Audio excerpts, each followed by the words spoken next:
Hydroxychloroquine. 6 months ago, most of us, pedestrians, never heard of it. Now it's the most controversial drug on the face of the planet.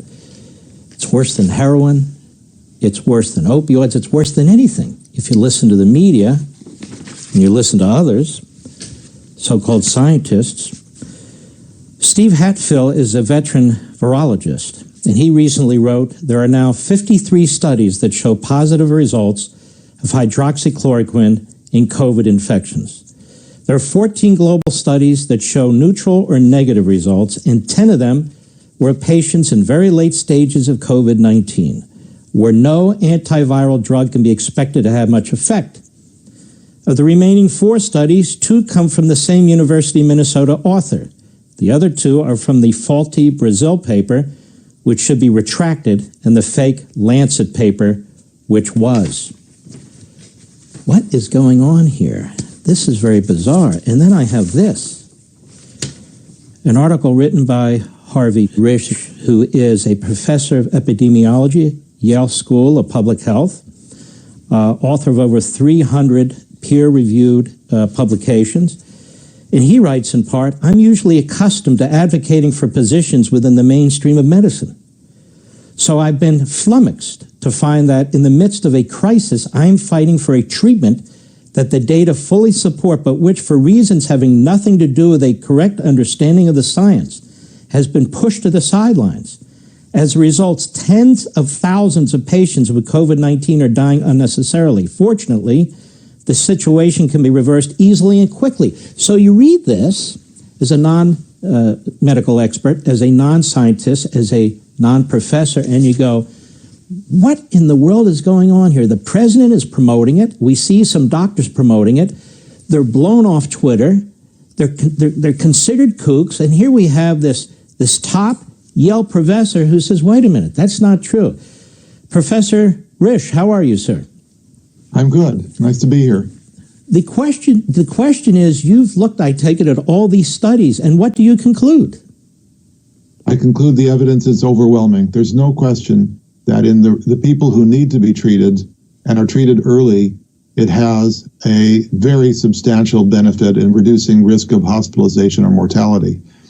And there's been a massive disinformation campaign that stretches from the government to the media that's either suppressing this message or it's countering it with a false message. And I'm not an expert in the reasons why that's happening other than just observing it, but I am an expert in the science, and I can tell you the science is all one-sided.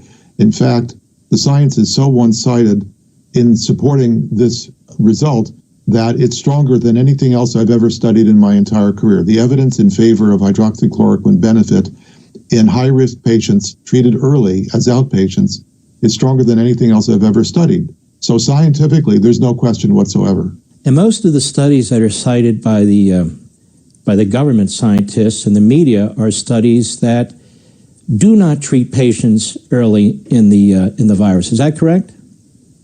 It's either that they cite studies that are hospitalized patients, or they cite studies such as the Bulwer studies from Minnesota that treat low-risk patients. These are people under age 60 with no chronic conditions and so on, people who will survive the virus with just on their own without treatment almost entirely. And those people, virtually nobody's hospitalized, so there's no room to do better when the people who don't get the medication are already doing as best as one could hope. So those are low-risk people, and we're not talking about treating low-risk people. We're talking about treating people over 60 or with chronic conditions or obesity, diabetes, and so on. Those are the people who are at risk of being hospitalized and dying from this illness. Those are the people who have to be treated. And all the studies, every one of the studies that looks at that group of people has shown benefit. There are no studies in those people that show lack of benefit. Dr. Anthony Fauci, he's been in the government 52 years. He heads the infectious office in the federal government for a very, very long time, really over 3 decades.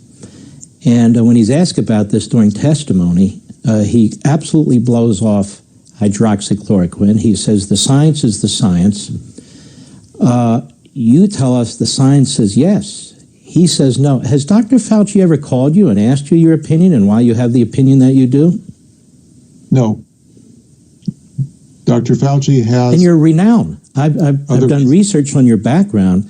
You're a renowned expert. You're at one of the top schools in America.